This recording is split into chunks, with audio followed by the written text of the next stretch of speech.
Hello guys, good evening. बिना किसी बकवास के हम लोग अपने मेन टॉपिक पे चलते हैं आज।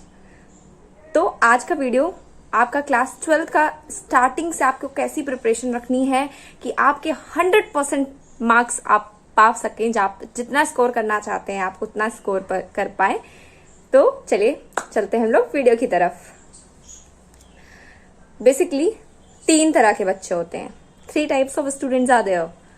पहले वो जो 12th के स्टार्टिंग से सोचते हैं, नया नया जोश आ जाता है उनके अंदर कि भाई इतना पढ़ेंगे स्टार्टिंग देख लेना, इतिहास बदल देंगे, इतना पढ़ेंगे। जो मेरे टाइप के होते हैं, 1 दिन 2 दिन 3 दिन पढ़ लिया, जोश ठंडा पड़ जाता है। दूसरी तरह के बच्चे, सेकेंड टाइप ऑफ बच्चे क्या होते हैं, जो भाई 11th भी सिंसियरली पढ़ के आए होते हैं, उनके लिए तो कुछ कह नहीं सकते। वो लोग 12th भी अपना सीरियसली ही पढ़ के अच्छे नंबर ले आते हैं। तीसरी टाइप ऑफ प्रजाति, जो ना 11th में सिंसियर हुई ना 12th में सिंसियर होती है, सोचती है अभी तो अप्रैल है, आज तो 1 अप्रैल है, अब क्या आज से पढ़ना शुरू कर देंगे, अभी तो सेशन भी नहीं शुरू हुआ, ब्रिज क्लासेस खत्म हुई हैं बस, तो पढ़ेंगे ना, धीरे धीरे पढ़ेंगे, अभी तो बहुत महीने बाकी हैं, आराम से पढ़ेंगे। फिर ये बहुत महीने करते करते करते उनकी डेट शीट भी आ जाती है बोर्ड्स के लिए 1 मंथ बचा होता है, तब जाके वो बैठते हैं कि चलो आओ पढ़ते हैं। फिर धीरे धीरे करके उनका 1 हफ्ता तक रह जाता है एग्जामिनेशन का, और फिर क्या होता है, जो पेपर के लिए जो बस कुछ 5 दिन की 6 दिन की जो छुट्टियां मिलती हैं, उनमें ये बच्चे सिलेबस कंप्लीट कर रहे होते हैं। जो मैं आपको बताने वाली हूँ वो आपको स्टार्टिंग से फॉलो करना है। आज 1 अप्रैल है, आप सभी का session 4th most probably 4th या 6th अप्रैल से चालू होने वाला है।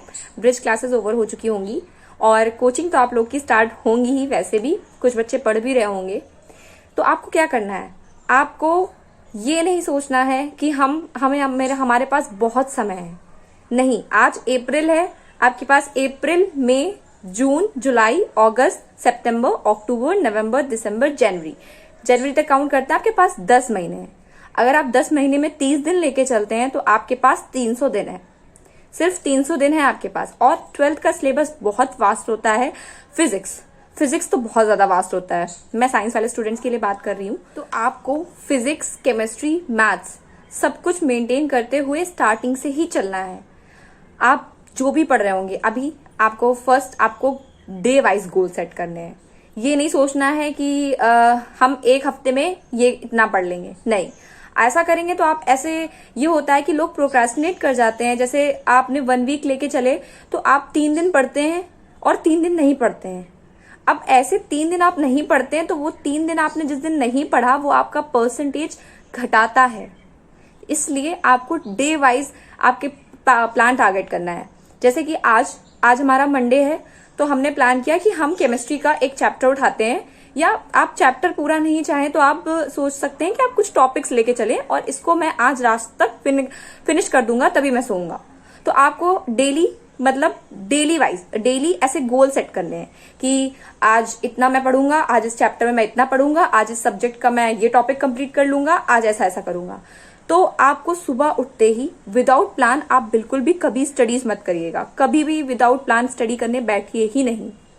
आप सुबह उठते हैं, सुबह आप उठिए, आप ब्रेकफास्ट कीजिए, आप अपना नोट डाउन करिए कहीं पे आज का प्लान कि आज मुझे केमिस्ट्री में ये करना है, फिजिक्स में इतना करना है, मैथ्स में ये करना है, और आप वो चीज आज पूरा इतना अपना टारगेट बनाइए कि ये तो मुझे खत्म करना ही है हर हाल में। ठीक है, तो फर्स्ट पॉइंट ये हो गया कि आपको टारगेट सेट करना है day wise, not week wise. ठीक है, सेकेंड चीज आपको ये है कि आपको सिर्फ ये नहीं करना है कि आप एक सब्जेक्ट पे ध्यान दे रहे हैं, दूसरे सब्जेक्ट पे इतना ध्यान नहीं दे रहे हैं। आपको सारे सब्जेक्ट पे ध्यान देते हुए चलना है।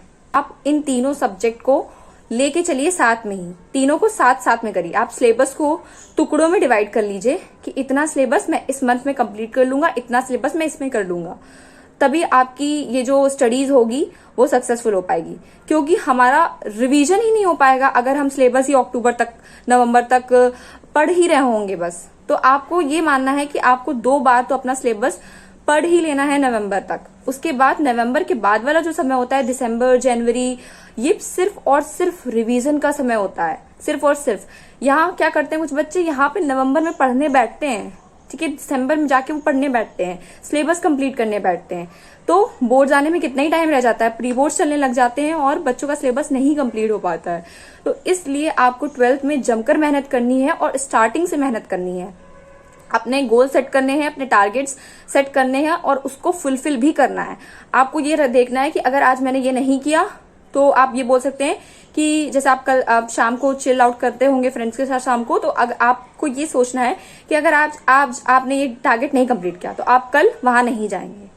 ऐसे आपको कुछ कुछ अपने लिए पनिशमेंट रखनी है कि ये चीज हम नहीं करेंगे तो हम कल यहाँ नहीं जा पाएंगे, तो आप वो चीज फिर कंप्लीट करेंगे। बिना कंप्लीट करे सोना नहीं है, ठीक है। तो focus on your targets. Next चीज आपको किस पे फोकस करना है, PYQs। हाँ, अब आप लोग सोच रहे होंगे PYQs अप्रैल से, आप लोग सोच रहे होंगे कि PYQs के लिए तो सब अक्टूबर या नवंबर में रिकमेंड करते हैं जब सारा सिलेबस कंप्लीट हो जाता है। नहीं, आपको चैप्टर वाइज PYQs की बात कर रही हूं मैं।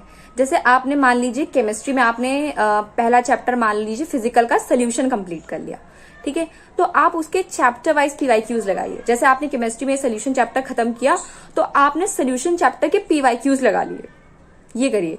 फिजिक्स का आपने इलेक्ट्रोस्टैटिक पढ़ा, उसके आपने PYQs लगा लिए।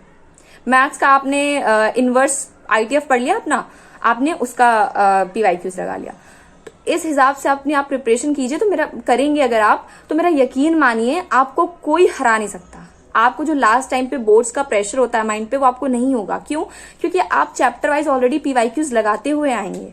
फिर लास्ट में तो सब वो पूरा जैसे कि ऐसे हो गया, लास्ट ईयर वाले पेपर्स लगाते हैं सीधा। क्यों? क्योंकि तब तो उनके पूरे सिलेबस कंप्लीट हो गया होता है। अभी हमारा सिलेबस नहीं कंप्लीट होता है, तो अभी हम चैप्टर वाइज PYQs लगा सकते हैं। नेक्स्ट चीज है, आपको अपने नोट्स पे अभी से फोकस करना है। ये मत सोचिएगा कि मैं उससे नोट्स बोरो कर लूंगा, मैं इससे नोट्स बोरो कर लूंगा, मैं डाउनलोड कर लूंगा PDF। नहीं, सेल्फ मेड जो नोट्स होते हैं उनकी बात ही अलग होती है। जो आप खुद से लिख के नोट्स बनाते हैं ना, उनका पढ़ने का मजा ही अलग होता है। क्यों? क्योंकि वो आपने लिखे होते हैं, अपनी हैंड राइटिंग में लिखे होते हैं, और आपको जो कंसेप्ट नहीं समझ में आते हैं आप वो उनको अलग से लिखते हैं। पहली बात तो किसी और की नोट्स आप नहीं समझ सकते। क्या पता हमें जो टॉपिक बहुत अच्छे से आता हो उसको वो टॉपिक नहीं समझ में आ रहा हो, इसलिए उसने उसको नोट्स पे लिखा हो। हमारी बात गोल सेटिंग की बात कर ली हमने, ठीक है। डे वाइज आपको टारगेट अचीव करने हैं आपके, सब सिलेबस को आपको तोड़ तोड़ के पढ़ना है, और हमने बात कर ली कि PYQs भी लगाने हैं।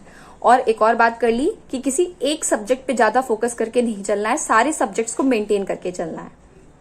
इस तरीके से अगर आप पढ़ेंगे तो आपके लिए बहुत ज्यादा बेनिफिशियल होगा। आपको जो लास्ट वाला जो आपको बहुत ज्यादा प्रेशर आता है बोर्ड्स का कि अरे बोर्ड्स आ गए, आप यूट्यूब पे सर्च करते हो 1 मंथ स्ट्रैटेजी, 1 वीक स्ट्रैटेजी, कैसे 1 मंथ में अपना सिलेबस कंप्लीट करें, ये आपको लास्ट टाइम पे नहीं करना पड़ेगा। क्योंकि आपके ऑलरेडी PYQs लग चुके होंगे चैप्टर वाइज, आपका चैप्टर वाइज पूरा सिलेबस कंप्लीट हो चुका होगा और आपको सिर्फ और सिर्फ रिविजन करना होगा। और एक बात और, जैसे आपने आज कोई टॉपिक पढ़ा, नेक्स्ट डे आप उसका आगे का टॉपिक पढ़ेंगे, तो नेक्स्ट डे मेक श्योर कि आपने जो प्रीवियस डे पे जो टॉपिक पढ़ा है उसको रिवाइज करें, उसके बाद ही नेक्स्ट टॉपिक पे बढ़ें। ऐसे क्या होगा कि आप कुछ लोग करते हैं कि आगे का पढ़ते चलते जाते हैं और पीछे का भूलते जाते हैं। तो जिनको ये आदत है कि वो भूलने की आदत होती है जिनको, तो वो लोग प्रॉपर रिविजन करते हुए ही आगे की चीजों पे बढ़े। तो आप लोग अगर ये सारी चीजें फॉलो करेंगे तो मेरा यकीन मानिए कि आप लोग बहुत अच्छा स्कोर करेंगे। और इसी के साथ हम अपना वीडियो एंड करते हैं। All the best to all the students, wish you all the best and bye bye.